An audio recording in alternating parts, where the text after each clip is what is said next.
afternoon, colleagues, and welcome members of the public and others, work experience as well, joining us today. So welcome to the first Growth and Infrastructure Committee meeting for 2023-24 municipal year. For those of you that don't know me, I'm Richard Bingley, the chair, potentially, in a few minutes' time. So, right, so welcome. Just a bit of housekeeping. There are no planned emergency alerts or evacuations or anything like that. Could I ask you to sort of stun to silence or turn off your mobile phones? I do apologise, I don't have my wristwatch working because I've lost my charger. So I do have a mobile phone that's there's a clock there. I was going to say it's my kind of only reference to timings and things like that. So, right, we are live on video apparently. So bear in mind anything you do say is firstly streamed, and secondly, we're obviously accountable to various pieces of legislation, including defamation laws and the rest of it. So, not that we ever tend to go into that territory, it has to be said in these committees. So, I'm delighted to be sort of back at the helm. I chaired the very similar committee a couple of years ago, and it's one that does terrifically positive work for Plymouth in terms of economic development, etc. But also we do carry out a lot of very sort of critical, friendly examination of policy and executive decisions here. So, and in that vein, hopefully we can carry through the year. But welcome to you all, including particularly new councillors who some of us might not yet have met. So welcome to you. Agenda item 1 then, it falls to me to ask for any apologies for today, and do have one, don't we, from Councillor Ian? We do. We've received apologies from soon to be Vice Chair Ian Tuffin, and Councillor Zoe Riley is substituting. Got you. Okay. Thank you for stepping in. Agenda item 2, to note appointments of the Chair and Vice Chair for this municipal year. Colleagues, happy to note those appointments. Thank you. Agenda item 3, declarations of interest. Anyone? And if that crops up to you, you know, you sort of it strikes you just during the meeting, just feel free to put your hand up and shout if I don't connect with you, sort of your eyes, and don't notice it immediately. I will declare one potential, and I won't be speaking when it comes to the risk update on agenda item 7. There's stuff around cybersecurity, and I'm a director of Cybersecurity College, so I will not be taking part in any questions around that. Thank you.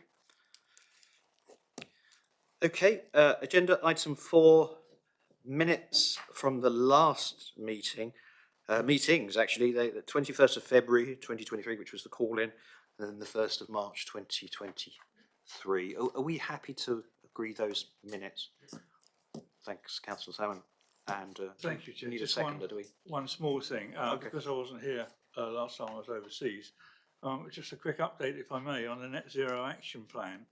I'm looking at page 13, item I, regarding the expectancy of the power section being lowered, and there wasn't a significant decrease in CO2 emissions, but it would be looked into and shared with members. Okay. It's just a catch up. Was it done? Was it shared? Because I haven't seen anything. And if so, is it still on the agenda? Thanks. Thanks, Councillor Sam. I will ask Hannah. Yes. It was shared with members, but I can assure I'll reshare it after this meeting.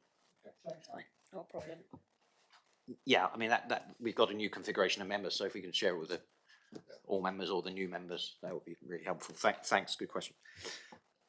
Okay, so we've agreed that. Right. Agenda item 5. This is quite swift so far. Chair's urgent business. Probably pleased to know that I don't have any urgent business to bring to committee. So nothing there. Agenda item 6 is the terms and reference for this committee. They are within pages 19 right through to 30. Any comments or suggested enhancements or questions to officers around those terms of reference?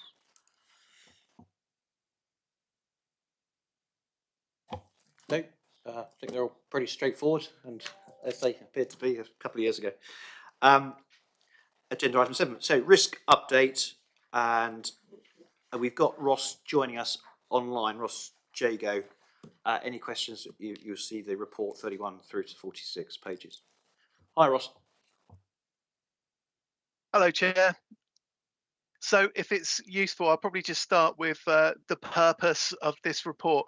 As many members will be aware, the Audit and Governance Committee last year undertook to refer risk management discussions to Scrutiny to provide an additional assurance layer in reference to our risks. The purpose of the agenda item is to inform your work programme going forward.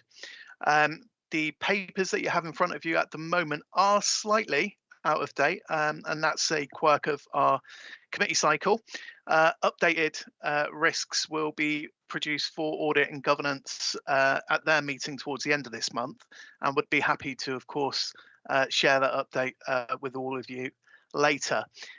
Now, what you have in front of you is a risk report which covers all of our strategic risks, but of course you do want to focus on those which come within the remit of your panel. There's just one open risk on the strategic risk register which refers to your panel at the moment. That's page 38 of the pack, and it's risk number 6, and it concerns insufficient economic performance to sustain the city's economic and growth plans. Of course, a number of factors impacting on that at the moment, and I can see already on your work programme and indeed on your agenda today, there is a discussion around, for example, Freeport, which will have an impact and is part of our mitigation against it. Chair, that's really all I can say for the moment. Of course, this will continue to be a standing item on your agenda going forward, and the purpose for that is to inform your work programme. So I'll do my best to answer questions today, but luckily you've got Anthony with you. I'm sure he'll be able to help, but happy to take any questions. Thanks, Chair. Thanks, Ross. Any questions? Councillor Simon was narrowly first, I think, in the contest. Thank you. It's just a question on one of the points in the risk register, risk register number 1, in terms of the first bullet point in the mitigation, in terms of the medium-term financial plan.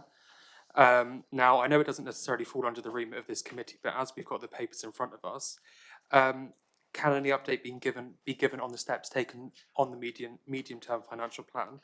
And what are the steps going forward, if there's any update on that? Through you, Chair, I think the approved plan is to move towards a new MTFS to put that before council in September is the expectation. The performance, finance and customer focus scrutiny committee will lead on the scrutiny of that work, and of course all members will be part of that discussion in September. Councillor McLeod. Thank you. Mine was less of a question and more of a plea, just to break down some of the acronyms that are in that risk document. I spent a lot of time trying to decode them, so maybe if that's in place for audit and governance at the end of the month, that'd be super helpful. Thank you. Certainly, Chair, that wouldn't be a problem. I think we'll seek to add a glossary to aid members' understanding. Thanks, Ross. Yeah, I think you've heard that one before, haven't you? Thank you. Anyone else? No? Right. I'm asking us as committee to note the current report position and consider whether any risks identified should be programmed for further discussion by the committee. We'll actually discuss the work programme later, actually, so we can take that at that point if you're happy to do so. So we're happy to note the report. Excellent. Good. Thank you. Thank you, Chair. Right. Agenda item 8, National Marine Park update and the Horizon bid stage 2 submission. I've got who we got presenting? So we're just waiting for David Draffen and Councillor Evans. Okay, bear with us. Thanks.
Welcome.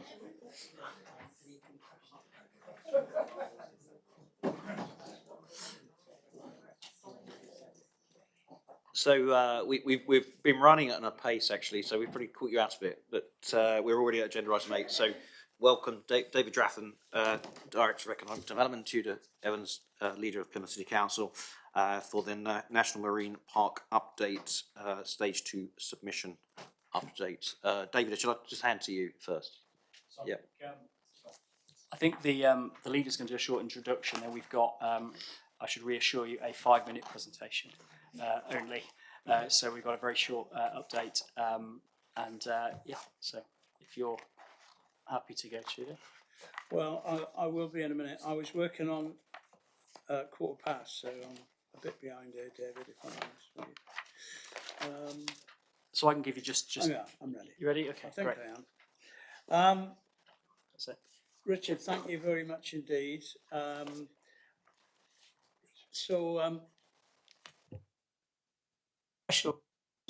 I'm honest, you know, the National Marine Park, because we're creating the UK's first one. We're only, as well, one of only 5 projects in the country to have trousered 10 million quid from the National Lottery to celebrate their 25th anniversary, which is pretty spectacular. They all said it couldn't be done because we'd already had money from them, but we did it, didn't we? And we had a lovely time in London, weaving a story about what we were doing here. Anthony was there, Kat was there, I was there. And since the award, we've spent about a year listening and testing our ideas that we put in the original bid. Because you say things in bids and then can you actually do them? Yeah. So we're kind of at that point now where we're ready to sort of submit the second stage of the bid, as it were. So back to the lottery to make sure that what they thought they heard us say, we did actually say. But more importantly, as you were saying, not only do we say it, we can do it. So listening to some people, 10,000 in fact. We've inspired 7,000 school children. We work with 27 schools and reached millions through digital engagement as well. We've had a year-long programme of major events, 42 community events, Big Blue Splash, school archaeology camps, swim safe, art sessions, STEM events, NMP open weekends, and a volunteer programme. 57% of those who attended the events came from our target audiences, which is really important. So what have we learnt? Actually, we've learnt that the people of Plymouth really like and believe in the concept of the National Marine Park and want to engage, which is like music to our ears, I think. I mean, of course, there will be barriers, real ones, to what we want to achieve. Water confidence is a big one. Access to transport is another one. And of course, there's other stuff for non-water users as well. But if we can reconnect people to the sea, they will really care about it and change their behaviours. That was the essence of our pitch. Anyway, marine citizenship, we are saying, is a birthright, and we simply must remove the barriers. So how are we going to create a city of maritime citizens? It's going to be awesome. That's what it's going to be. We're going to be restoring our waterfront gems at Tyneside, Mount Edgecombe and Mount Batten with a 21st century twist. We'll be doing heritage interpretation properly across the waterfront. We will create an innovative digital marine park so everyone can engage. We'll work intensively with 25 schools, training our teachers to teach what we're about here. We will have a citywide swim programme. We'll have a major new National Marine Park Festival. We will take the National Marine Park to our communities with large-scale community engagement programme, and we'll get people in, on and under the water in our massive Have a Go programme. That'd be good. We're also going to make sure that people who don't want to have a go at that can also do other stuff. We'll support people to get blue skills, okay? More of that in a bit, I guess. We will host 5 large-scale digitally immersive events. So all of that sounds tantalising, I think. Now, the reason this all matters is that the National Marine Park, ours, different abroad, but here in the UK, ours, in Plymouth the first, has never been about rules or legislation, right? It's about a city believing in the UK's first NMP and knowing that Plymouth is the right place to pioneer that. This will be on behalf of Plymouth, of course, and Devon and Cornwall, of course, but as the UK as a whole too. And thanks to the National Lottery Heritage Fund and all the lovely people that buy lottery tickets, we can do something really special in Plymouth. And then, proving the concept, others can follow our lead. So, we still have work to do over the coming week before we submit the final bid, but I think you'll agree that what we have planned is super exciting and will also drive real impact for the city. Hopefully we can count on all of your support, not just today to support what's going into the bid, but more importantly, when we get the money. The more people get behind the NMP, the more we'll be able to do. So I'll leave that there. So what I suggest we do, Richard, just to keep this moving, we've got, I think, 6 slides. We won't repeat anything there. We'll show some of the pictures and images, because I think that it just does bring it alive a little bit, if that's okay. I think we have to share it. Oh, I think no, it's going to be shared for us. So.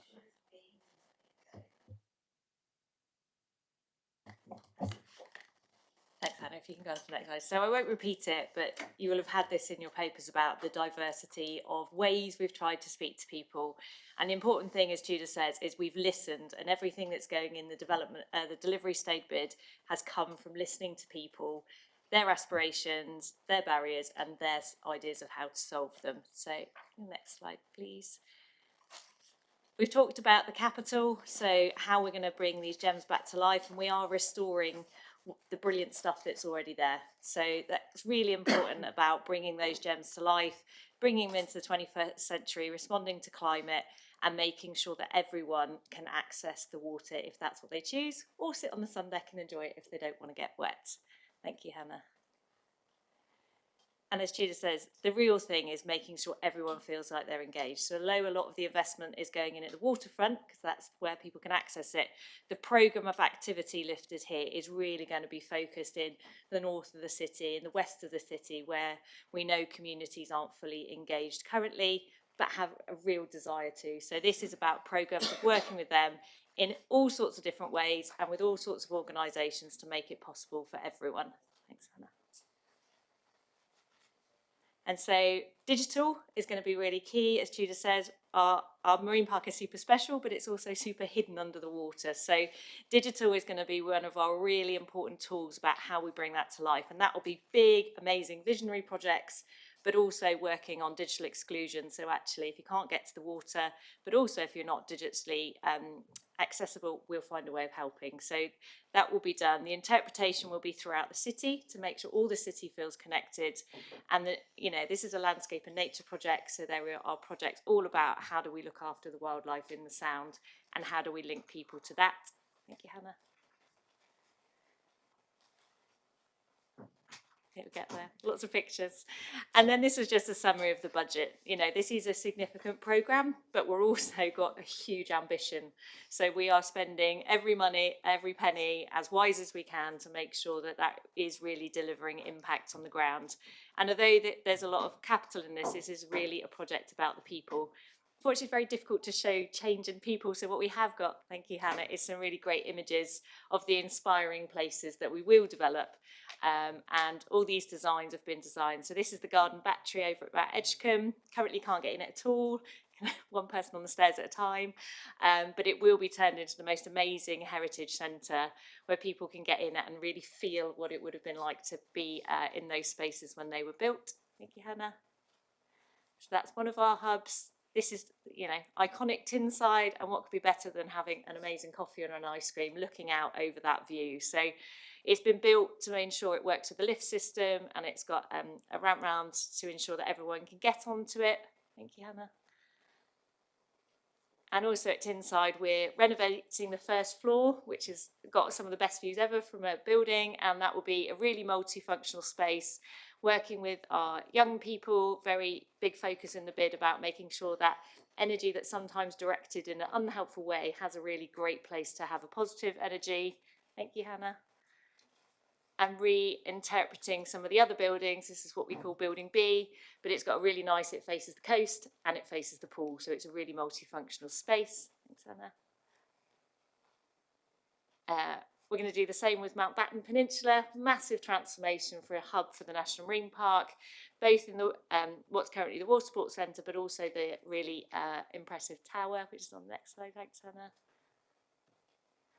And this is basically the public realm in front of the Water Sports Centre, which, as you can see at the moment, is not very inspiring, but has huge potential in terms of giving people that non-wet option if you want to get near the marine park. Thanks, Anna.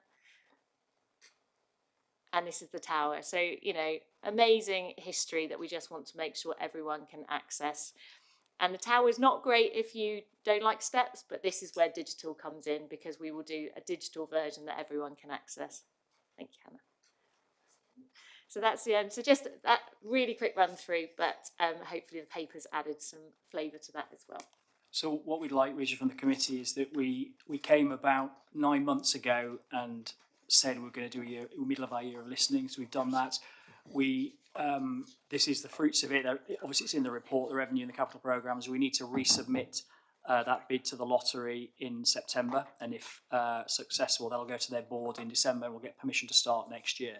So we want two things really from you today. We'd really like your comments so we can input them into the bid and listen and get your feedback, and the report obviously sets that out, and we'd like your permission to go and really advocate for the lottery for the rest of this £9 million. Thanks, guys. Thank you. Really good. Right, questions. We had Councillor Tippett, and then McLean, and then Stoney. Oh, there's a number of questions. Right, Councillor Tippett. Thank you very much, Chair. And I believe my question is for Councillor Evans. So for me personally, it was fantastic. I got to attend the events on the Hoe for World Oceans Day with Councillor Briers-Delve recently, and I know that we both really enjoyed seeing so many local residents, including school children, getting involved in all the activities to celebrate our ocean. So I was just wondering if we can continue to receive a calendar of these fantastic activities and events so we can share them with our residents to keep them involved.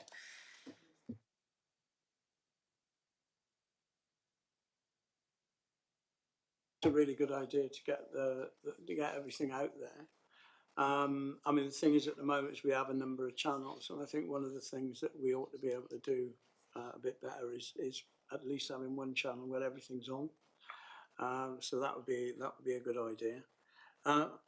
I'm seeing no dissent from council officials, so I don't think they're objecting in any great way to that question or the answer I've given. No, it's okay. We'll do that. Be worried if there was an objection. Right, Councillor McLean. Thank you. This is hugely exciting. I can't wait to see it come to life.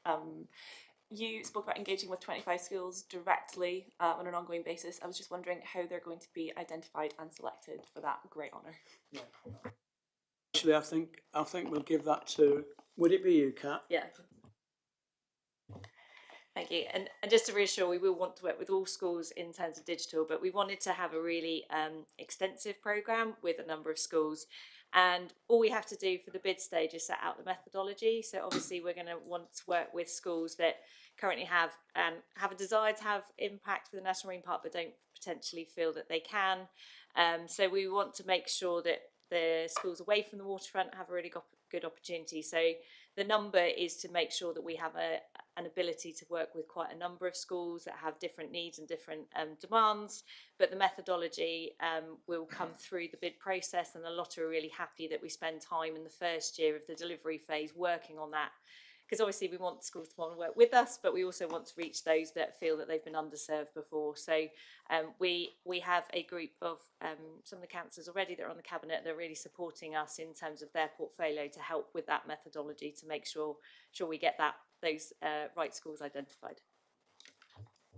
All I might just add, if I could, is that if there's an enthusiastic school, they won't be left behind. So whilst there's clearly a methodology to make sure that we identify where those resources are best to go, and that'll be, based on a number of factors, if there's an enthusiastic teacher, enthusiastic head, just reach out to us, and we will most definitely want to engage them. Thank you. Councillor Stoneman. I've got two. Do you want me to do one, then come back to me after everyone else has had a chance to ask one? There's loads and loads of people with their hands up. So What do you want me to do? ask your question. Right. So my question is again on engagement with schools.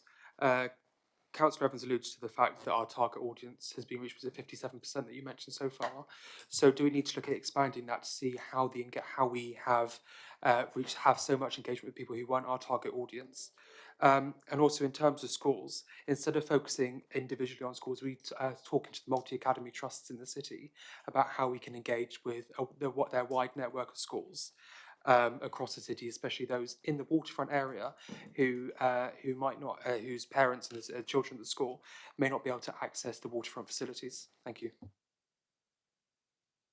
Okay, again, there'll be a number of routes into the target audience, not just through the school route. But if I can get Kat to expand a little bit on that in answer to your question. Thank you. And yeah, the academy model is really helpful. So one of the things that's going to run alongside the schools programme is what we're calling a Teach the Teacher programme. So actually it will be offered across the school so that actually we get advocates in every school. So you don't need the team going in, the teachers feel confident to run it. And to add to that model, what we'd like to do is work with the academies. So every academy has like a super trained teacher. So actually they can also, it's almost, we want to put the pebble in the pool and let the ripples flow, so that not only does it mean that more classes can be involved in the ones we can directly reach, also build sustainability in, and they'll have access to a digital platform where there'll be lesson plans and risk assessments. So, we will put the resource in where we really need to support schools to be able to engage, but those that are keen but don't know how will definitely have a route in terms of that train the teacher and the resources. Thank you. I've got Councillor Salmon, I've got Riley, then I've got Carlisle, then I've got Gosling. Okay, so Councillor Salmon. Thank you, Chair. On the capital expenditure at the moment, we're looking at 9.5 or thereabouts on the projections.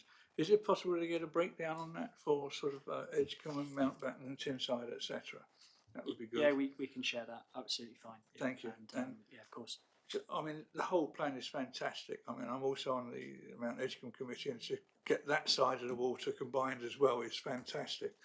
I have been working with Jeb Edgecombe, regarding the schools, etc., and getting those involved to go over there. Is it possible we could get a list of schools not currently involved, so we can go and talk to the headmasters, etc., of specific schools? Well, what I suggest we do is we send you the schools we've engaged with, and then you can see that's probably the better way to do it. So and of course we can share the capital.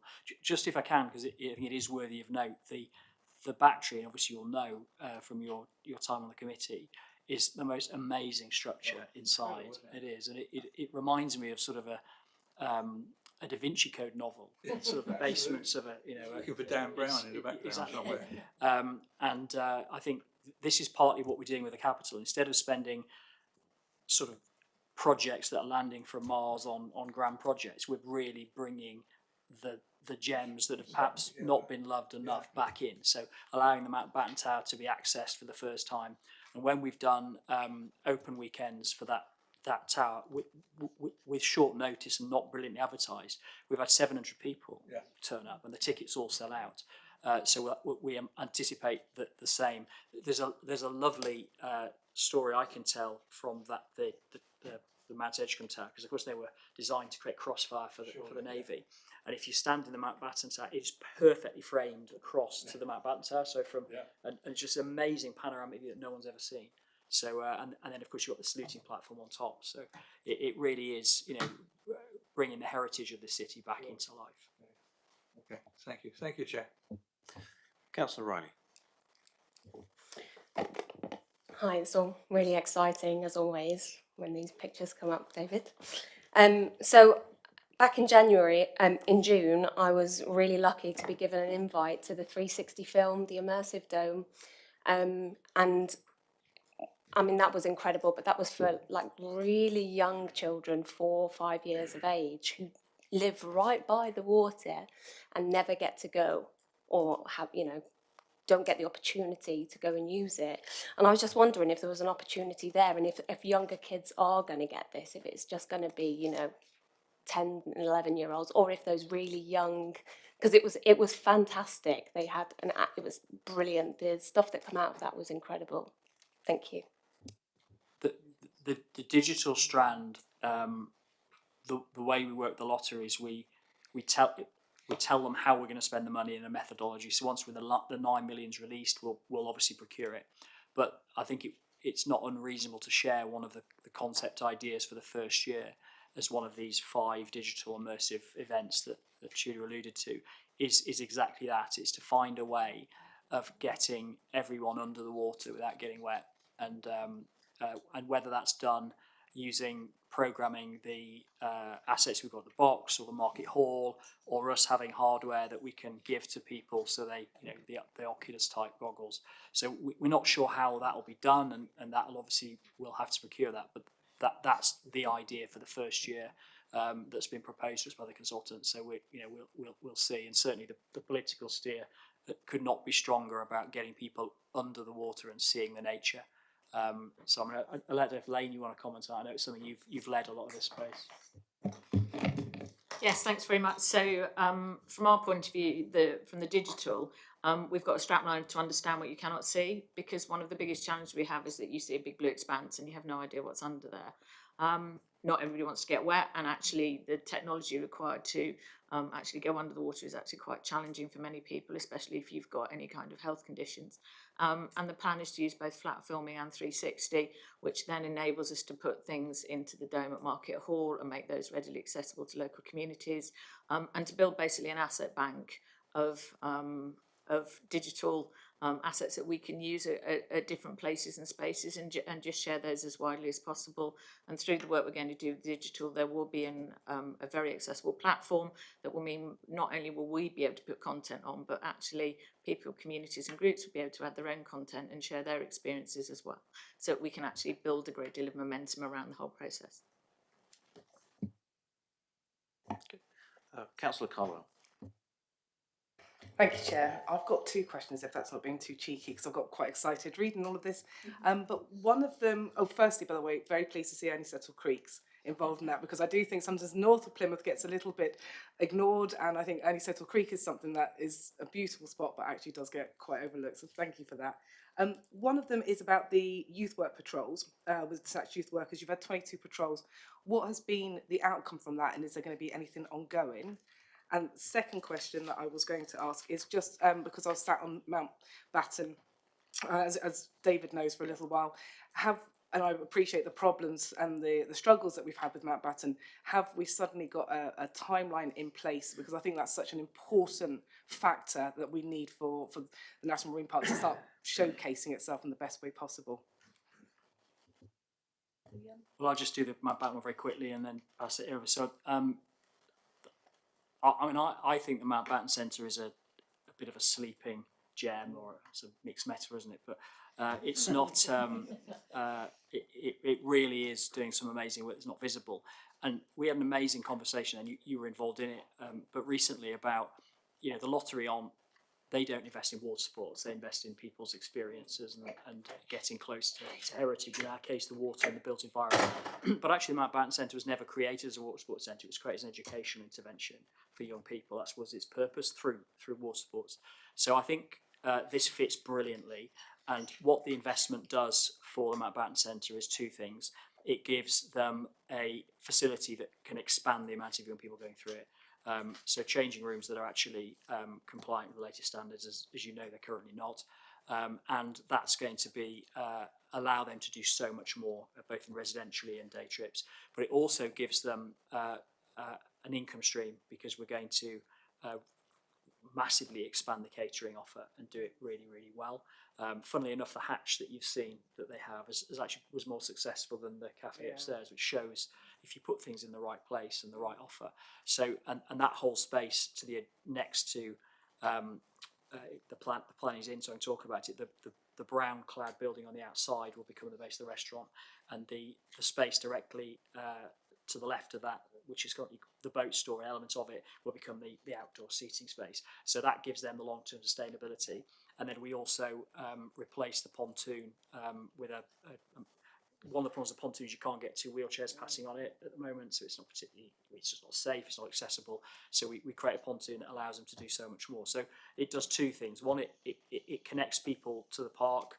It allows people to experience on the water. It provides non-water activities, but it also provides resilience to the Mountbatten Centre, which I know is something that you were concerned. So the timeline is assuming the lottery says yes in December, and we can't assume that, but we would be very disappointed if they didn't. Then we'll start early in the new year.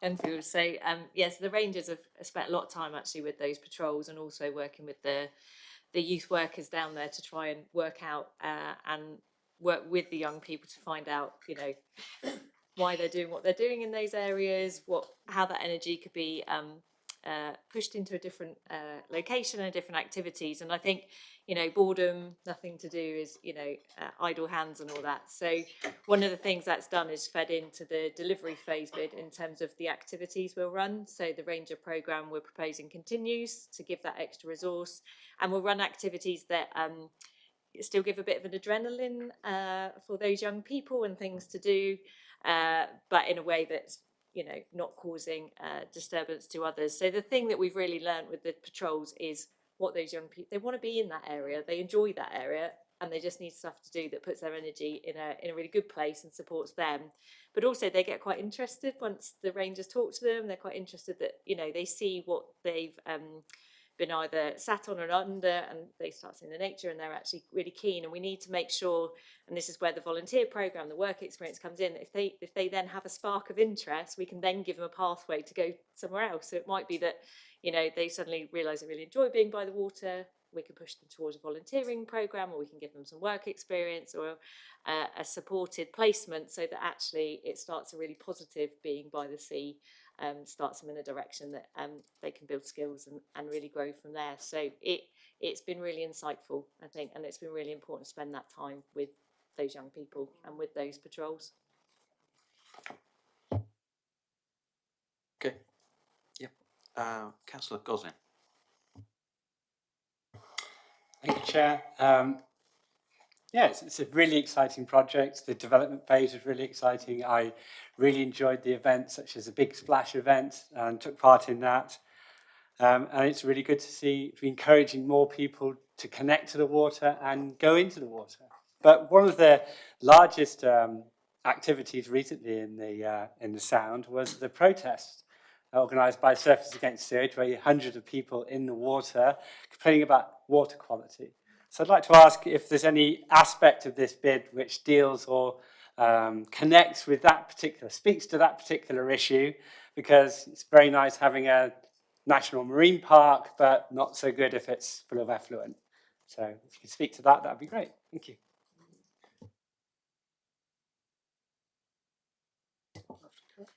So in terms of the actual bid, obviously water quality is really important. We're asking people to get in. Obviously, in terms of what the Heritage Fund will fund, has to be a limitation in terms of some of that. And actually it is about more working with South West Water to deal with the issues that they've got in the system. So aligned to this project, we've got a lot of work starting with South West Water, picking up where the issues are with their system, but also looking forward with increased raininess, that's where the capacity in the system comes in. So they are very keen to work with Plymouth. Our National Marine Park status really helps that, because they don't want to be the one stopping people getting in the water. And I think we need to keep that pressure on in terms of keeping them focused on the marine park. But they do have a programme emerging, and you would have seen in the press the scale of money that they have to spend on this. So we want to make sure the pressure stays, so they spend it in Plymouth and deal with the capacity issues locally. So that is kind of a bit of a twin track, not directly something the Heritage Fund can fund in terms of solving it, but it certainly keeps the eye on the city and making sure that South West Water want to improve the water quality of the UK's first national marine park. I mean, we've also got other voices we can deploy as well. So, you know, this council, for example, will probably be active in that space. In a way, sometimes lottery don't like getting involved in politics, as they, whatever they describe it as, and they may. So there's, you know, we've got to be careful how we do that. But that doesn't mean we're going to pussyfoot around South West Water. That doesn't mean we're not going to criticise them when they fail. And it doesn't mean that we're not going to be on their tail over the investment that they must put in order to keep the bathing water of the right quality. I mean, you know, the council as well is, you know, looking very much at sustainable drainage systems as well in this space, not necessarily to prevent all the sewage going in, but certainly to reduce the impact on water quality of major flooding events. So, you know, we're going to keep on doing that aspect of our work as well. Just briefly ask if this project is funded, you know, would basically more involvement, more activities in the sea, would that basically provide a shining light on the sound, which should ensure that water quality gets to be a higher priority for South West Water? Well, again, I think that's the whole point. Yeah, in a nutshell, that's it. You know, the whole idea of us going for a national marine park was that there was, you know, we had conflicted water really in that sense, for leisure, for business, and all the rest, or nuclear submarines. So, you know, if we can make it work here, we can make it work anywhere. But at the heart of that, you know, if you think about our fishes and the shellfish and all those other things, we need clean water. You know, it's a fundamental.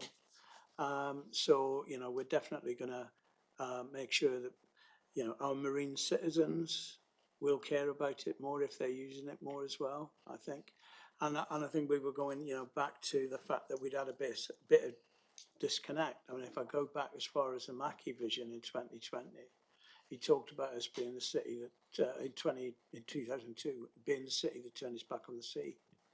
And so, you know, what this project is all about really is answering that call. You know, everything we do is in pursuance of that, getting people to care about it by being on it and using it and loving it. That's what it's all about. Councillor Noble.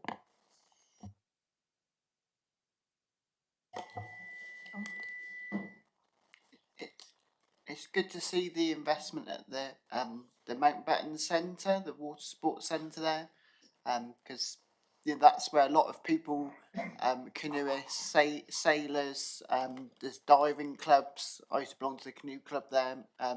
I remember when we moved over from Phoenix Wharf, we're in the little where the ice cream shop is now at Phoenix Wharf there. So those facilities there, and I think that's helping lots of people. Those clubs do play a big role in drawing lots of people onto the water, and obviously there's been an explosion in stand-up paddle boards and lots of more people using the water than there were when I started canoeing 20 years ago. I don't really canoe regularly now. Some of the developments, so there's good. Some of the places, such as Tinside Pool, also kind of function as a landmark as well as somewhere that lots of people are going to go through and be using and paying to use, like the Mountbatten Water Sports Centre. So, is there like a dispensation? Because obviously, if you keep Tinsides open, it's like, you know, a fantastic landmark. Even if you've got a bad season, you've got low visitor numbers. Is there a dispensation to some of these things are about the prestige of having that as a facility, rather than it being perhaps a commercial venture or venture that pays money back. So, just on the Mountbatten Centre, that the role of clubs you mentioned is really important. So we can spend a lot of money on subsidised activities, but when that money stops, then than people's access goes. So making sure that people move down a route into volunteering, get into the clubs is really important. So your example is really good.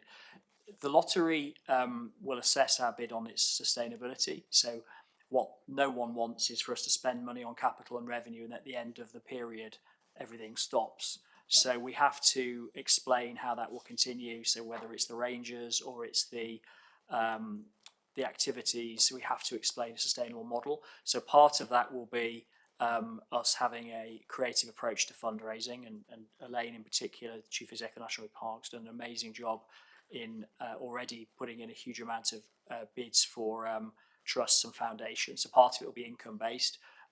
Some of it will be the grant money we've got will enable some people to access things they otherwise wouldn't be able to pay.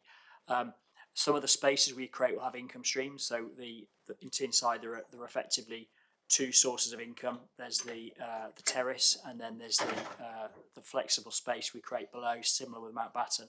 So I think the only thing I can probably say at this stage is we are working on the detail of the business plan, is that the most important thing is that our activities don't just stop when the lottery money dries up, and it has to be this sort of sustainable model with some income, some support for those that need it, and third-party grant funding, and that's the model.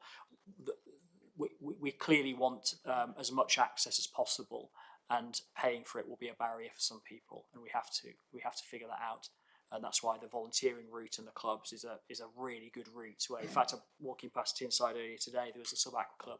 I don't know if that was us or not. I don't know, but it was people having a go at a try session for diving. Literally with kids. There's that sort of thing where you can try, and then if you like it, you can go into a club and follow that pathway is quite important. Thanks, David. Councillor Gilmore. Thank you, Chair. As a scuba diver myself, and my son sails and volunteers at Mountbatten, so couldn't be more excited than I am about this presentation. I wanted to ask about something slightly different, which is talk about sustainability and financial sustainability.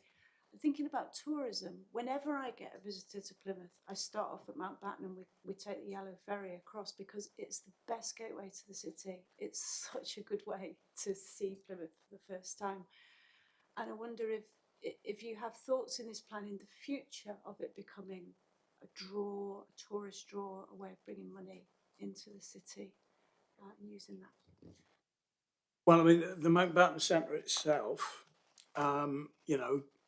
does an amazing job already on the quiet in terms of bringing loads of school children from all over the country to compete, and they bring parents and so on. So that's one example. I mean, I've been to a couple of national marine parks when I've been on holiday, and they all have an element to them of raising money through activities on shore, and some of them actually charge for the stuff on the water as well. So, we're not there yet with, what the funding model is, but I mean, for me, it's got to be about helping us to market the city for tourism.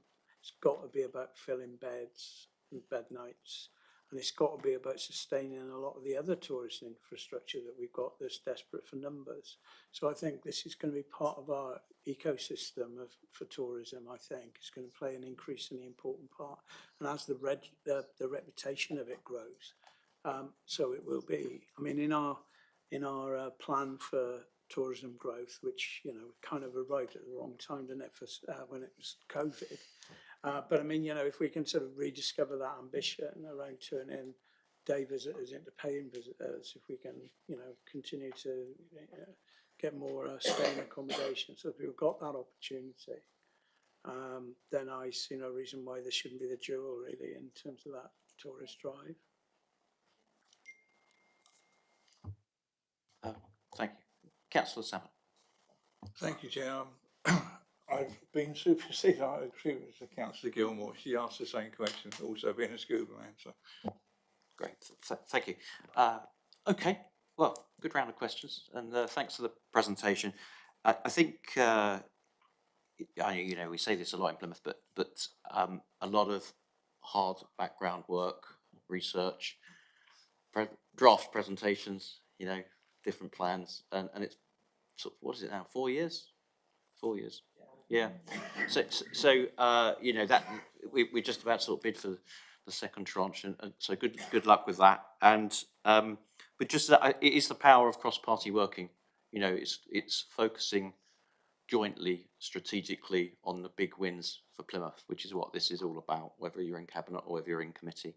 And I think, I mean, fingers crossed for the bid, but that is hopefully what we're going to achieve when other cities often can't. And so it's something we should all be really proud of. You know, there's been a lot of councillors and officers worked very hard on this since before I was elected, you know, sort of 2019, 2020.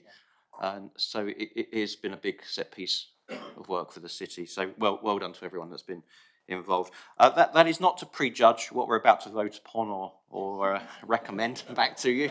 So I will read it out because it's sort of three distinctly different things. So there's three potential recommendations here. The first recommendation, the Growth and Infrastructure Overview and Scrutiny Committee note the project progress since the last report. Are we happy to note that? Thank you.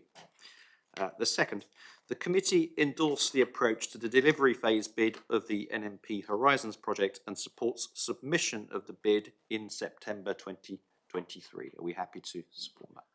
Thank you. Part three, the committee requests that the project team return at regular intervals during the delivery stage to update the progress of the project. We're happy to agree that. We will agree offline the regularity of those intervals, so as not distract you from the core work, but get some accountability going over the next couple of years. Thank you. Good. Okay. Do you want to stay on? I mean, you're welcome to stay on, but you're here for the next part. Agenda item 9, the Freeport annual update. I'll hand it back to the leader.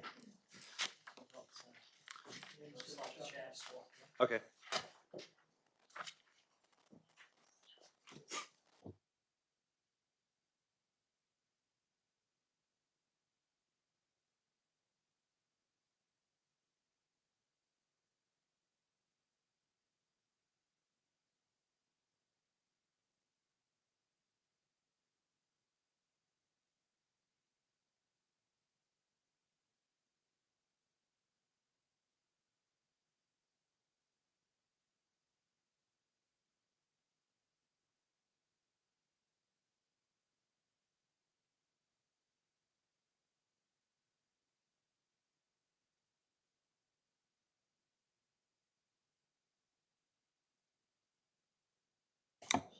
Right, Dave, I'll hand over to you, and then you take it from here.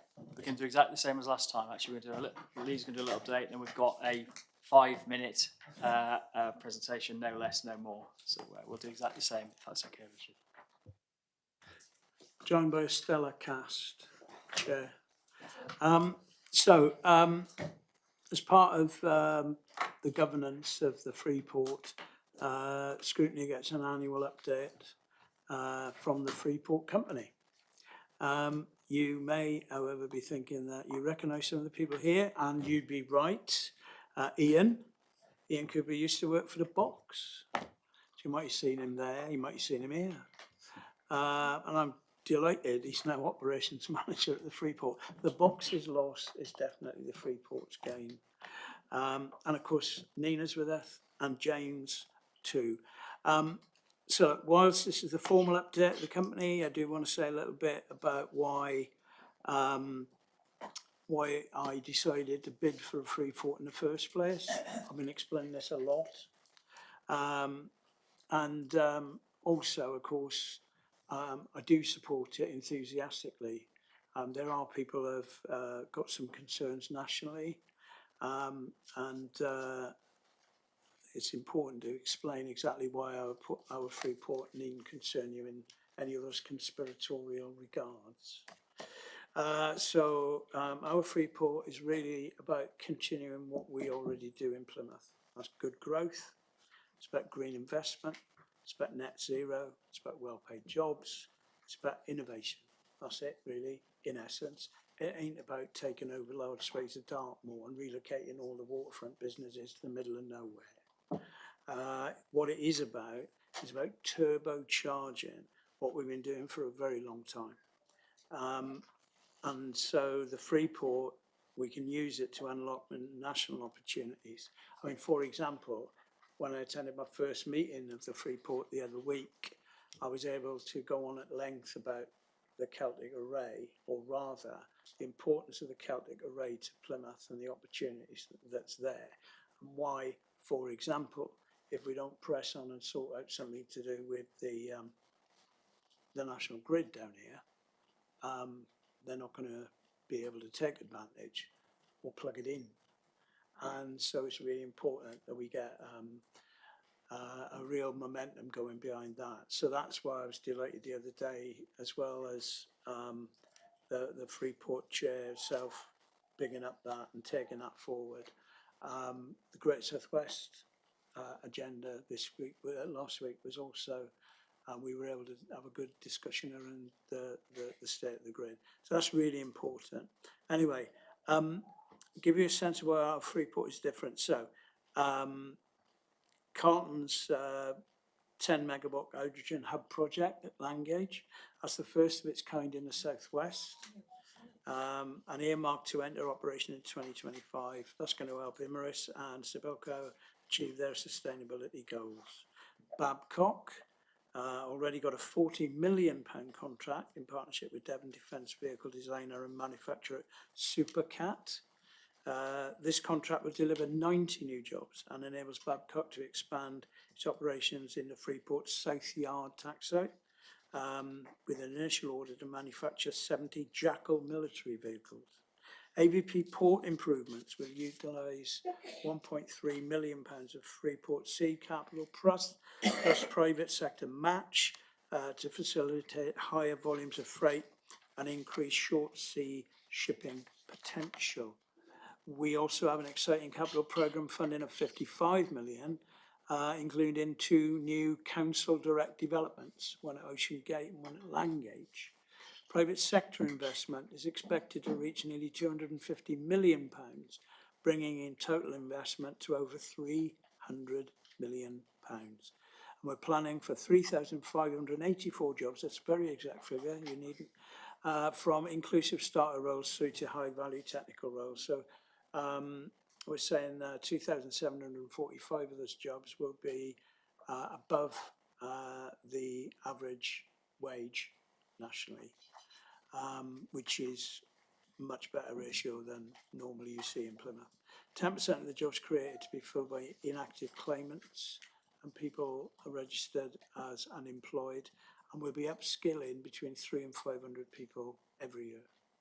So yeah, so we need to ensure we create additionality, and we need to work hard on that, of course.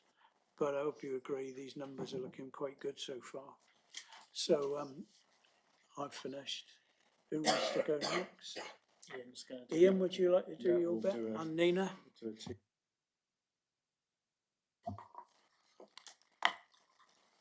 Just wait for our slide deck to come up and then I'll get underway.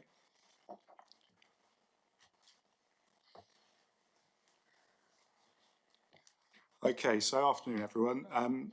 We're here to build on that intro from Tudor to provide an update on Freeport governance over the last year, net zero work undertaken, the progress of the capital programme within Plymouth and our other 2 tech sites, as well as an overview of the pipeline for trade and investment within the Freeport.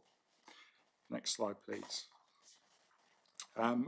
The Freeport's governance structure has crystallised over the past year with the appointments of Jan Ward, CBE, as as chair of our board of directors, Richard May as our new CEO, and all the chairs to all advisory boards and subcommittees. And we've really established momentum in the first half of this calendar year in terms of driving the mobilisation of the Freeport since full business case was approved in the autumn. The Freeport core team has also taken shape with the appointment of Kate Witter as project coordinator and Simon Ryan as interim business growth investment director.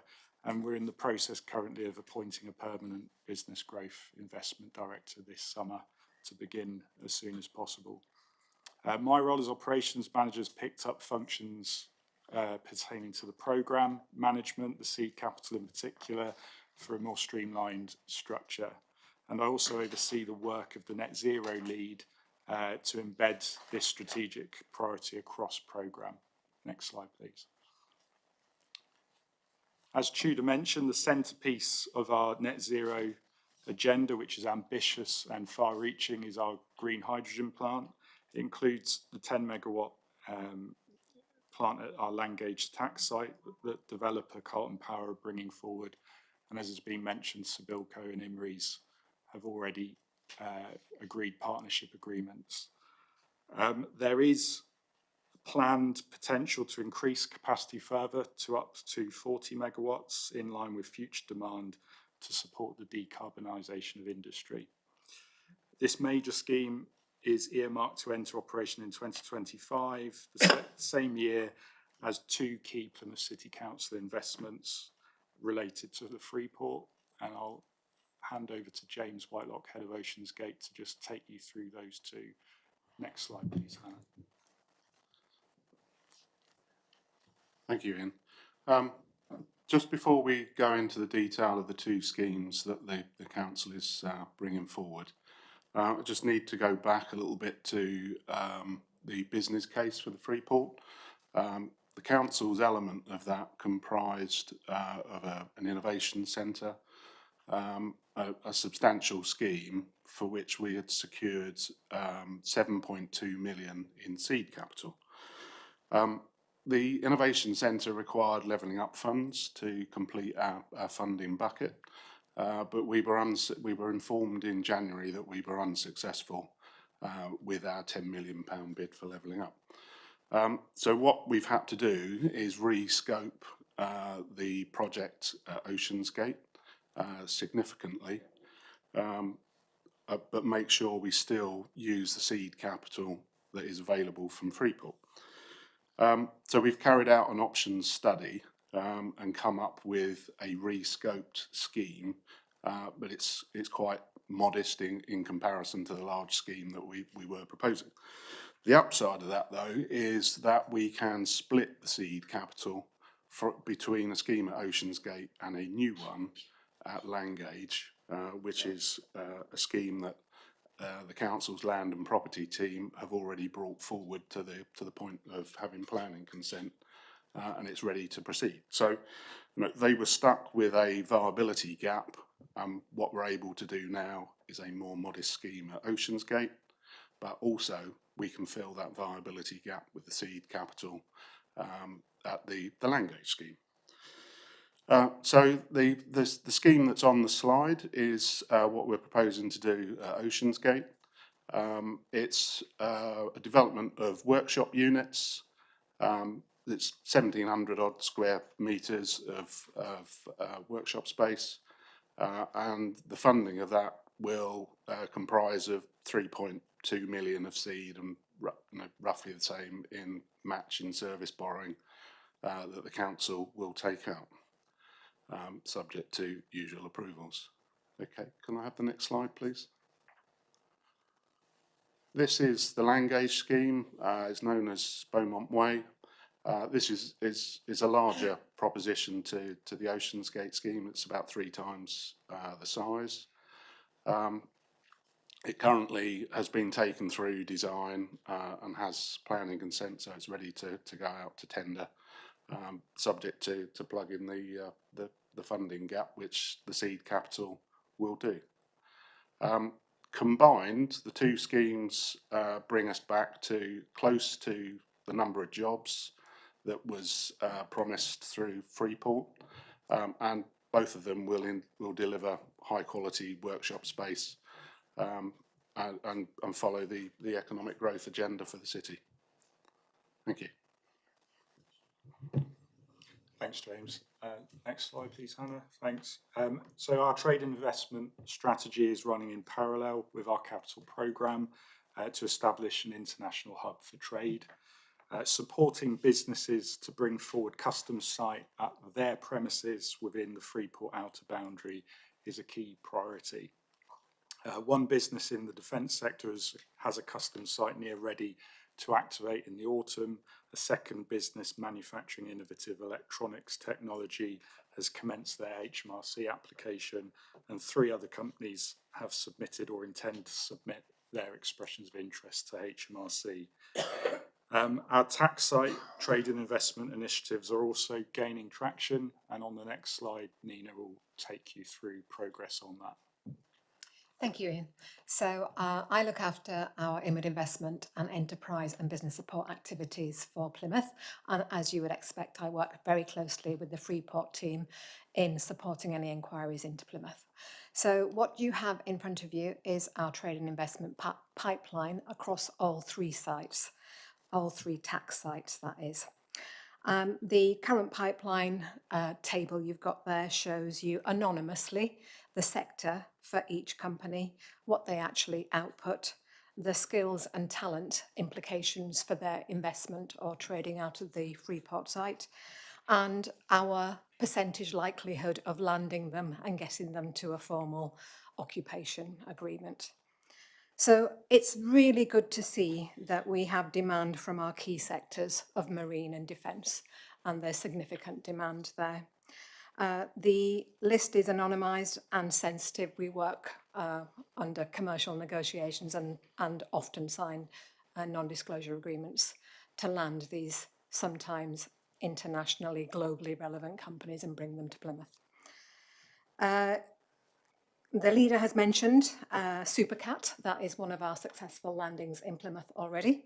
That was initiated with a strategic partnership with Babcock, and as the leader has said, they produce Jackal armoured vehicles and work directly with the UK government on defence contracts. They will create 90 high-value, well-paid, highly skilled jobs in Plymouth. We have landed, but I cannot announce it yet, although they will be in the press in the next few weeks, a second resident company in South Yard, and that works in marine autonomy, is a global innovation lead and works to contracts for the UK and US defence departments. As I say, the press announcement will be out within the next week or so, we hope for that, and that will not only secure their existing base and jobs in Plymouth, but will create another additional 30 well-paid, highly skilled jobs. As you would expect, the Freeport trade and investment pipeline is really important to the success of the Freeport. We have fortnightly meetings which we discuss the trade and investment pipeline. We have account managers dedicated to each of these that lead that investment negotiation. And we have a representation from the Freeport team, the 3 local authorities at play, and those fortnightly meetings feed into the quarterly trade and investment subgroup, I think we call it, formally. And that's all I have to say about the trade and investment pipeline. Thank you. Thanks, Nina. Given Tudor's intro, I'm not intending to reiterate the levelling up stimulus, but I'll just leave the slide there and underscore the point made by the leader. This is about opportunity, it's about growth, and it's about supporting really hard up communities in Plymouth and the area to level up and provide opportunities for those communities. Thank you. Good. Thanks, team. Right. I had questions. We have Councillor Tippers, Councillor Goslin so far. Thank you, Chair. Not quite sure who my question is for. It's really, really promising to hear about the 10% of jobs that will be focused on those who are currently inactive claimants or people registered unemployed. I was wondering if it'd be possible to look into whether a small number of these roles could be focused on our care experienced young adults who are currently not in employment, education or training under the provisions approved to treat care experience as a protected characteristic by full council on the 27th of March. Well, I think this sounds like a good idea. I think we've got a lot of jobs to fill, and we need to make sure that, I think we're quite serious about this. There's a lot of opportunities going to be created locally, and we'd like local folks to fill them. So that includes our care leavers who already need a bit more of support. So we'll definitely have a look at doing how we can help that. That's a great suggestion. Councillor Gosling. Thank you very much, Chair. The green hydrogen plant is writ large in the plans for not only investment but also the net zero plan for the Freeport. To generate 100 megawatts of hydrogen usually requires about 125 megawatts of electricity. Where is that electricity coming from? Does the project include 125 megawatts of sustainable electricity production? And if the electricity being used to generate the hydrogen comes from elsewhere, would it be sustainable? Just to clarify, did you say 10 megawatts or 100? I didn't quite catch you. Sorry, 10, doesn't matter, 10, 100, 1,000, same no, thing. So just say 10 megawatts and it's green hydrogen. So it'll be sourced from green energy that is in addition to the green energy supplied on the grid currently. So yes is the answer. It will be a green hydrogen plant, not a hydrogen plant. As to the technicalities of the science behind it, I'd have to refer to Carlton Power and their team, and can certainly come back to that offline to clarify how that's achieved. But it's a green hydrogen plant that will use green energy to supply the hydrogen. So it comes back to the second part of my question. Is the generating capacity for that 12.5 megawatts of sustainable electricity within the Freeport or without the Freeport? I'd need to clarify with Carlton Power. So I can't answer that question with clarity and certainty at the moment. Okay, thank you. Can I just ask that answer get circulated to the committee, not just Councillor Gosling? So is that okay? Yeah. Thank you. Right, Councillor McClay. Thank you. A question around the upskilling of the 300 to 500 workers. I'm just wondering where they're coming from, what background, how they'll be identified, and what kind of work they'll be being upskilled into.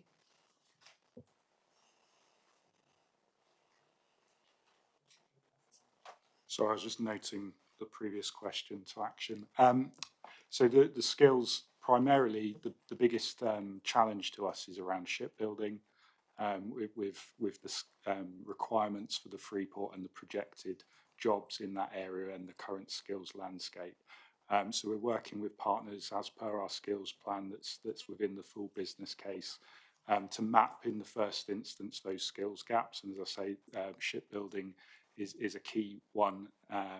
Anything over that needs over 5% of additional jobs, as outlined in the skills plan, is identified as a challenge to achieve. So we're working closely with partners inside the city as well as regionally, the local FE, HE partners, to identify those gaps in skills and to plug the institutional structures and put those in place over the next year, and forwards after that, to build that pipeline of talent in the area to fill those jobs as and when they come online in years 2, 3 and beyond.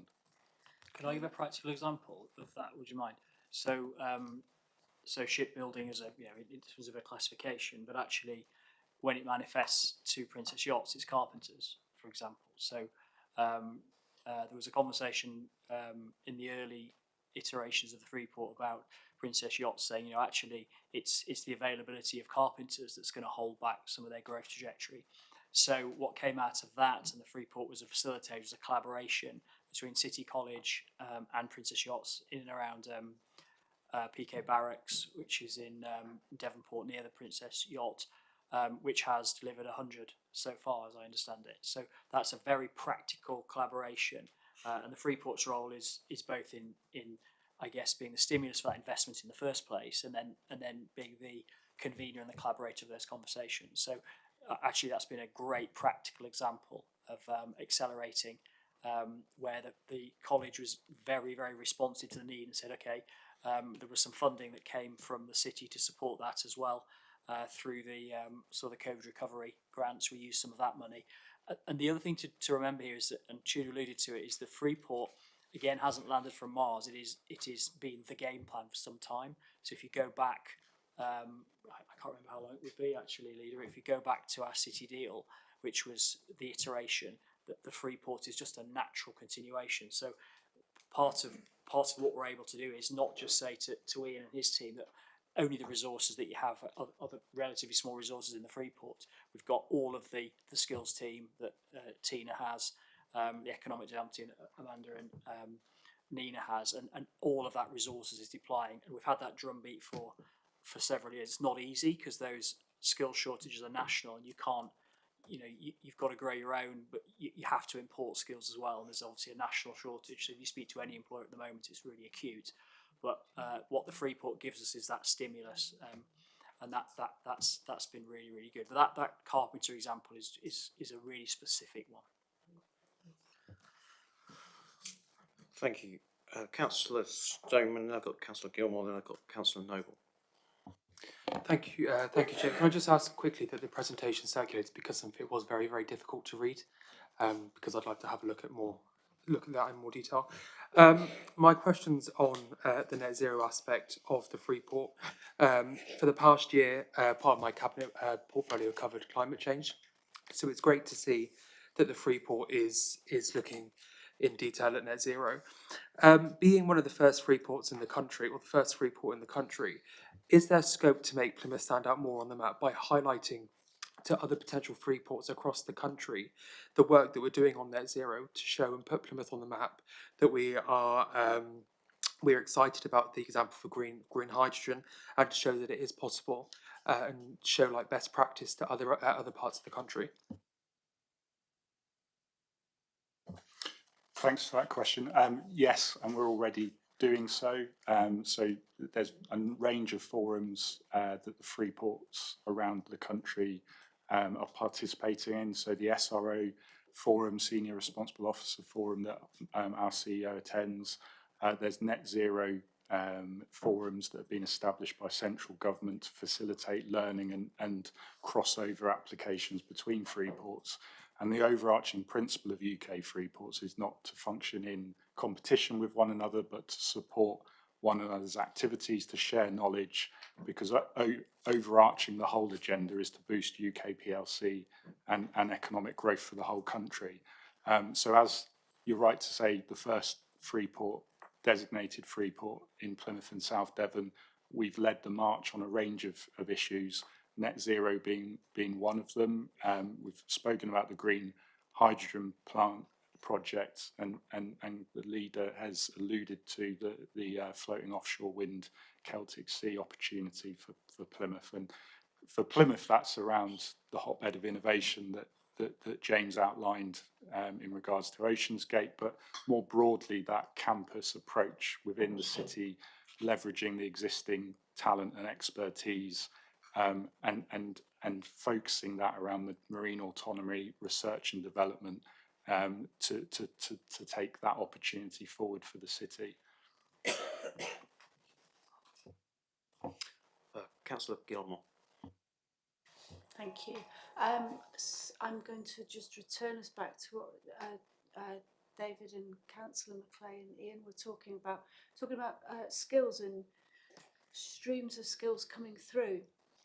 And I was thinking about, sorry, it's going to come very small before it becomes big again. I was thinking about the really great work experience scheme which runs in a lot of Plymouth schools, and it's one of those things which, when it was good, it was very, very good, but when it's bad, it's not so great. And also about some of the wonderful apprenticeships that are available through Babcock's and other companies for young people leaving school who may be not going to university. Is it possible to gently encourage any of these really exciting companies coming in to engage with those sides of the young people's lives? Thank you. Really good question. And as part of our strict gateway criteria for each of the companies that we're looking to land in any of these sites, as well as understanding their investment possibilities and capability, and doing some due diligence on their ability to make that investment, and understanding their innovation and sector output.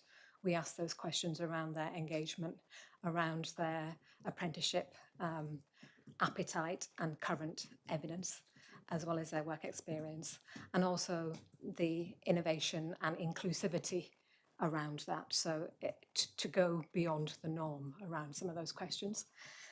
Also, David mentioned Tina Brinkworth, who's our head of post-16 education skills, and she sits within and contributes to the skills team at the Freeport. As you may know, we have a successful skills launchpad in Plymouth, which has dealt with thousands of young people and older people in relation to where they are in their skills or job journey and what they want as their next step. So David was alluding to working with our supply chain. So there's three angles here. There's the people of Plymouth and wider. There's the skills organisations and providers, and there's the business end. So we're facilitating those conversations and bringing that beautiful threesome together to create the right output we're looking for. Nina, that's such a great answer. Thank you very much. Thank you. Councillor Noble.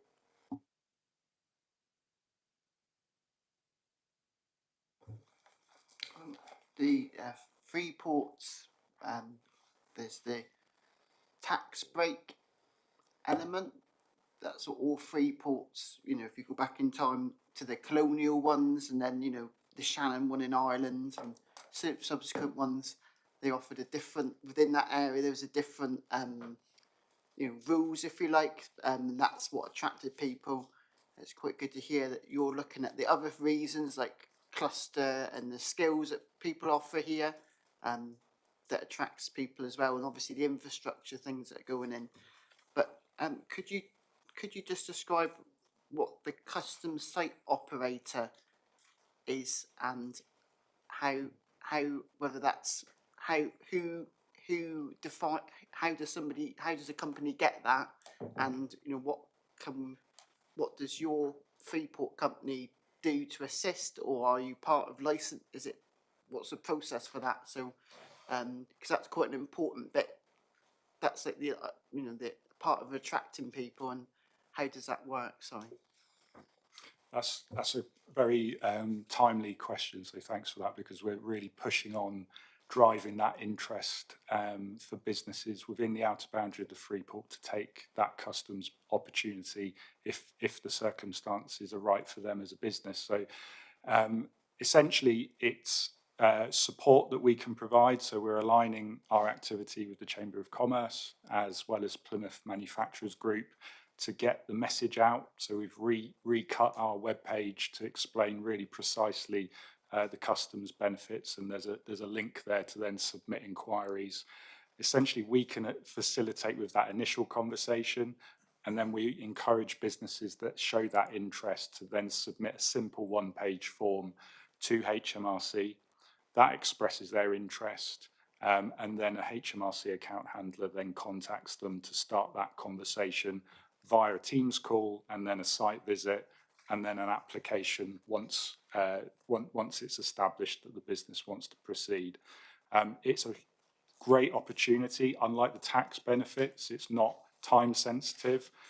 So this is for the whole lifespan of the Freeport, and it includes not just the geographical areas of the tax sites. Any business within the outer boundary that sees a business case in taking advantage of the customs benefit can do so, and that outer boundary runs along the Tamar River up towards Oakhampton and then over towards Tor Bay.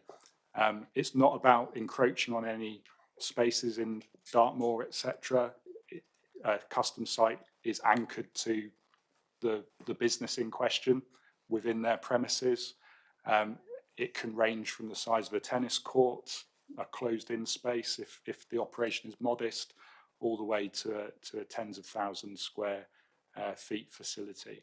And in terms of the benefit, to answer your question, it's any imports coming in from overseas are exempt from tariffs while they remain in the tax site. Those raw materials can be manufactured to add value. If they're then re-exported outside of the UK again, you don't pay any tariffs. If you sell on to a UK client, that's when you would pay. And for any businesses holding a lot of inventory and warehousing, all of the tariffs can be held in suspension while they hold that inventory within the customs site, therefore unlocking cash flow or easing cash flow for them to move forward productively. There's a few other bits and bobs, but they're the key benefits. Can I just mention one issue that is really relevant that the committee might be interested in? So, because the free ports started in COVID, the process to get the business cases was rigorous, shall we say, and took probably longer than anyone expected. And I think Plymouth was first through that, so it's no comment on us. But as a result, the benefits profile which the businesses will get, they have to occupy the site. Is it April 26? Is April 26 by or March the 31st, 2026, and then they get 5 years of benefits. We strongly believe, as all do the free ports, that is now an unrealistic timeline to be pushed out. So that lobbying has happened at multiple levels, and it might be something that the panel wants to do an action in, maybe support us in that lobbying piece as well, because we think that's an artificial and unhelpful drop dead line, given that the free ports took longer to mobilise nationally. So that the Freeport network is strongly of this view, the SRO network is of this view, the chairs network is of this view. We've been told it's been heard, but we've yet to hear anything that suggests that will happen. And we think, given all the effort everyone's put in to have it kind of stop, particularly with the development proposition we've got here, would just be a missed opportunity. So we're really hopeful that government's listening, but it may be something that you guys wanted to support us in. Thank you. It's a good point. Councillor Noble again. Just following on from the last inquiry, obviously we've got a range of different sizes of organisations, small businesses up to the bigger ones like the Babcock in the Dockyard. Obviously, a lot of the growth comes from smaller businesses. So, is the process of getting the custom site operator, is that accessible for small businesses, or is it like is there a burden of administration there that may not be worth a certain, if you've only got a lower volume of business than getting, is there kind of a cut off that? So there's a couple of models of customs operator. The one in the outer boundary is particular for individual businesses that want to operate for their own purposes and for their own operation. So they would be a single custom operator for themselves. The other model is a entity that would establish customs operator status and then oversee multiple businesses benefit from the customs. That one is a longer lead, and that's something we're exploring with a number of potential operators for our sites at Langage and Sherford. So the immediate priority is to get individual businesses to service their own customs needs, if there's a business case to do so on a business by business basis. And then later down the track, when the Langage and Sherford tax sites are built out, including within that development is customs hubs for one entity to serve multiple businesses to create that hub for trade within the tax sites. So that'll take a little bit longer as we build out those developments. Okay. Right. Okay. I think everyone's probably in agreement that they would be more than happy to help you advocate to certain boards and certain organisations. and you probably thought of this already, but one suggestion would be to advocate very strongly to any governments that might be coming in where there's national unease. Invite politicians down, shadow ministers. I know that the current administration nationally are very proud of the Freeport initiatives, but it's about creating that political sustainability through very, very choppy waters. They're going to have a country that's demanding more and more tax revenue for public services, over the next few years. And I think Freeport's at a national level slightly vulnerable, as indeed other initiatives around sort of tax investment zones sort of fell by the wayside last year, didn't they? So we're more than happy to advocate. So it's only our task, colleagues, to note the report if we're happy to do so, and thank you very much for it. Thank you. Good, thank you. Right, nitty gritty. Agenda item 10, just to agree the work programme for the rest of the calendar year. You'll see what is kind of the legacy, if you like, of the last year and indeed the previous year, I think, Anthony, wasn't it? Yeah. So, I mean, Nancy, do you want to have just talk through maybe where we're at and any suggestions you've got? Just wait for the room to clear. Yeah, that's great. So thank you. I mean, we try and put a programme together as far into the municipal year as we can do. So I know the chair's particularly keen to look at the box and the importance of the box and all the benefits that come out of the box, and how we can maximise that and sweat that as a city. Now, we can either do that in one of two ways, and I know David Raffin's already planning to do it under the culture plan update in September. So we can incorporate something there on the box. That would be if that would be of interest to the committee. We've also got some commitments to make around follow up on the National Marine Park and our strategic plan and how that plans out every year. And I think having a handle on that on a regular basis will be really important for you. If we look at sorry, I just wanted to pick up on one of the points that was raised earlier, Leader, if that's okay, that I whispered in your ear about. Yeah. I forget which member raised it, but about water quality, and I think it may have been Jeremy, Councillor Gosling. I met with the Strategic Director for South West Water this week about their investment plans around storm overflow and such like, and how they're going to be dealing with that in their business plan for the next 15-year period. I can't remember the exact numbers without going back through my notebook, but I think there's something like 110 storm overflow points that affect Plymouth, and their investment plan to deal with that. He would be really happy to come and talk to Scrutiny about the investment plans for South West Water and the prioritisation linked to that, working with the Environment Agency and others. So that could be an item you could look to programme into your work programme, and I think would be one of interest to you. So it would be people from outside rather than within the council, but you'd have the chance to ask them the questions that you might not normally get the chance to do. So if that's of interest, I could pursue that for you, and maybe we got a gap in November, and that could be a really meaty issue for November, just in advance of the submission of the expectation of the hopefully good news we get from the lottery fund on the National Marine Park. So okay. So there were a couple of hands. I got one other suggested item, Chair, which I think would be of value to the committee, and we are doing work as we speak on the BSIP, which is the Bus Services Improvement Plan, and I think we should be able to. And I'm hoping by November that would be something we could bring to this committee as well, and I think something which has got a relevance to an awful lot of people in the city. So those would be my suggestions. Thank you. I mean, for those of you who knew that we're looking mainly at page 68 and to probably bring together some of those proposed work streams under sort of one head or delete them and deal with other things.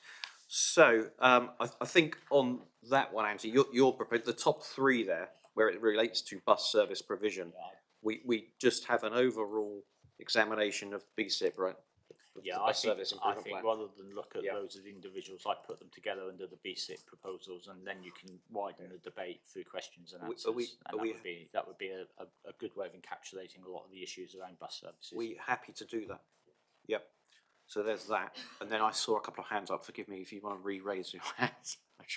Okay, Councillor Leclerc and then Sam. Really welcome the suggestion about South West Water. I was wondering if we can expand that water quality slightly to look at microplastics, industry runoff, just water quality generally on the whole, if that is possible. I suspect if during that debate you'd be able to raise questions on that. They are experts in that area, and if it's possible to bring in an organisation that are experts in that area, if I could find someone, we have got people in the city, if they were willing to do it, I could ask them.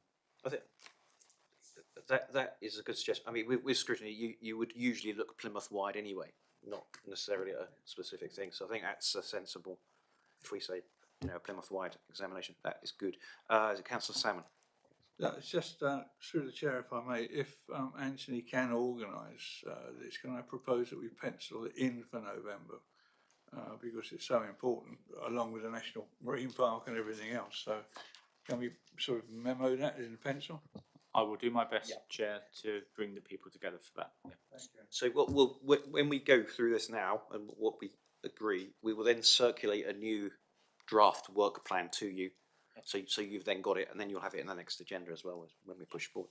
So if you go down there to the fourth line, Environment Bill, we didn't discuss that because it kept being put into abeyance in Parliament. So when it was about to go into the then Queen's speech, there was keenness to look at the Environment Bill, the White Paper, but it's permanently in abeyance at the moment. So what we're suggesting is to park that to when it gets presented to Parliament, and then we look at the implications for Plymouth. Is that right? Yeah. Okay. So everyone happy to not delete it, but to park it to one side. Okay.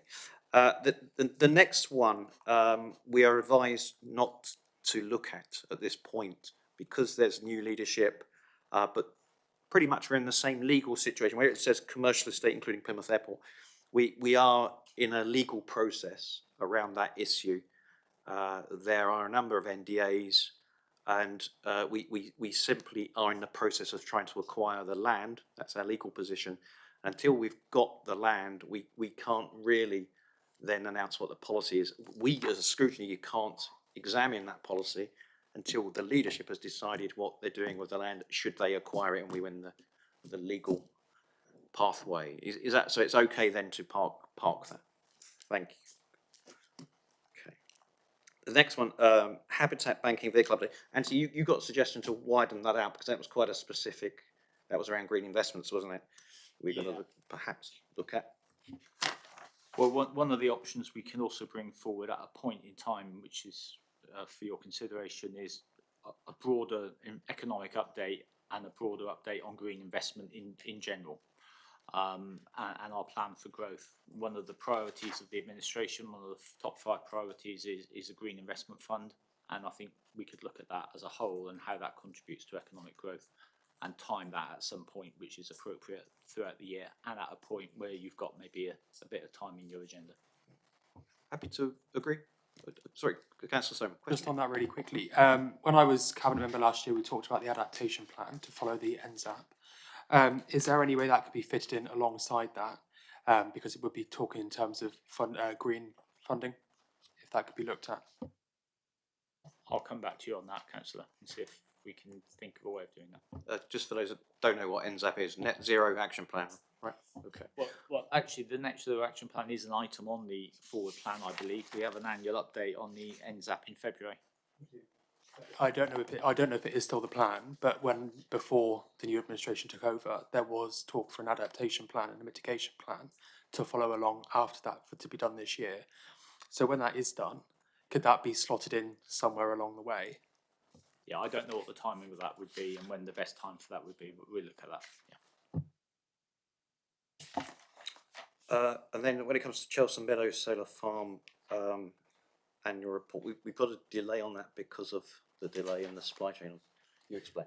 Yeah, so we're working to bring forward the Chelsea Meadow proposal and project. You won't believe well, you might believe it actually, but the supply chain challenges around a lot of the parts linked to not just this, but a lot of industrial plant is incredibly long. Some of it, in terms of solar farms at the moment, is approaching 50 to 60 weeks. So in terms of actually having something to bring to you as an annual report, we're at the mercy of what we can and can't do. So we probably won't be able to do that in 23, 24. It'll get pushed in 24, 25, just so you're aware. Thank you. So, Councillor Tippett. I guess I just wanted to say, in terms of the stuff that we're scrutinising, today I see that we finished the meeting quite early. Well, towards the end of the meeting quite early, when we're scheduled to finish at 5 o'clock according to our calendars. So, yeah, if there's more time to scrutinise more things and we can look at more, then yeah, it'd be great to see it on the agenda. That's good. Good point. So what we're doing, we've kind of we're clearing the decks here, and then what I was going to say to you, now we've cleared the decks, is what things do you want to see? Now, you don't have to decide today. I have a strong suggestion here is that we look properly at the box, because we've looked at sort of the cultural sort of visitor numbers and the cultural strategy, but this is a big set piece regeneration. It was massively impacted during its opening because of COVID. We've never actually looked at this big set piece, £40 million investment into our city, and as a scrutiny committee. So that's one thing I would want us to see if we're happy to, and that they would come and present it. Councillor Macleay. And building off of the kind of culture plan as well, I was wondering if we could hear directly from local artists as well, to hear how they're being supported within our plans, if that's potentially a good place to go. As part of the, or as another thing, yeah. But yeah, under that kind of cultural plan, I guess, I don't know if you're imagining those would work together. Well, we cover that under the cultural plan update, I would imagine. That would be a way of covering that. Can when we cover that, can we weave this in? Because it is a issue. How do we support kind of the? Would you sort of they're independent? As creative industries. Yeah, but these other people are independent entrepreneurs, aren't they, in the creative industry? How are we actually reaching them, supporting them as a city council resource? I think that's slightly different, isn't it, to what you? But yeah, let's make that part of that. I mean, if you ask your questions in that, but probably we should get. Is there a group representative that can present or come along to that? Or I can have a think. None are coming to the top of my head. That's good. Good point. So there's that. We've got the bus service improvement plan. I do think there's an issue around transportation into Plymouth. I think it's hitting our growth. It relates into things like how successful the Freeport will be.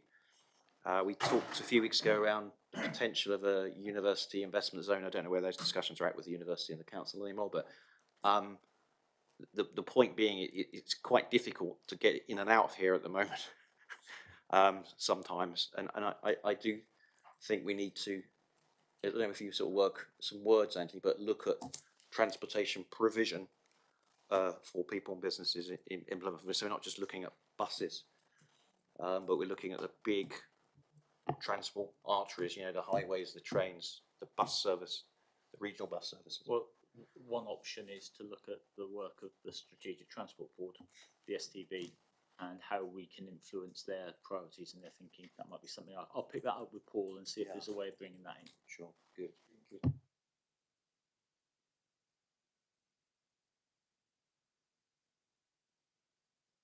Can think of other stuff. Just the final thing to clarify is not last year, but at the back end of the preceding year, I think the committee agreed to having a select committee on the taxi policy change. So it's not around licensing. It was around more the branding, the presentation of taxis in our city, and the idea was that there will be sort of a common branding like other cities have, and that it kind of tied into people feeling safer, they could identify a known taxi, etc. Councillor Salmon, do you want to speak on this? It's just that was a couple of years ago. It was brought up by Councillor Riley at the time, who was chair, and it sort of fell along, Councillor John Riley. Yeah. My proposition is twofold here. I mean, firstly, I have asked for clarification about actually should it ever come to this committee anyway. I think it's more appropriate for customer services. Yeah. And the second thing is because we have asked for rebrand and then we did extend the timescales for taxis to carry that out.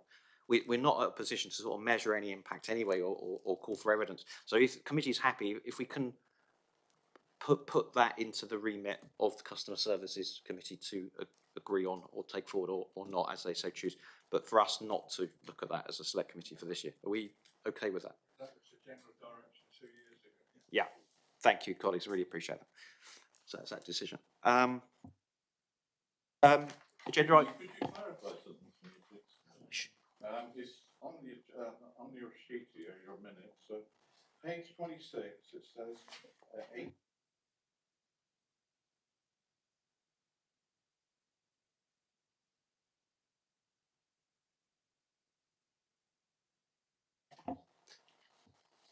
Anthony, do you want to clarify the situation at this point? My understanding is that if you wish to do so, you have to put that in writing in advance of the committee, and it gets taken as an item at the beginning of the committee. Rather than that gets published in advance. It gets published where? On the Plymouth City Council agenda is published, I think, 2 weeks before on the website. And what notice have we got to get? What I will do, I'll go and find out the specifics for you, and I'll speak to you after the meeting if you're happy with that. All right. I have to say, I mean, we always welcome public contributions, so we do have them. So if you speak offline, then we'll be happy to hear you if it's relevant to the committee. Okay, agenda item 11, just tracking decisions. Anthony, is there anything you want to say on that at all? No, it's just a note. We all okay? Thank you for your attendance today and all the great questions. Welcome to the new councillors, and close the meeting at 10 to 4. Thank you.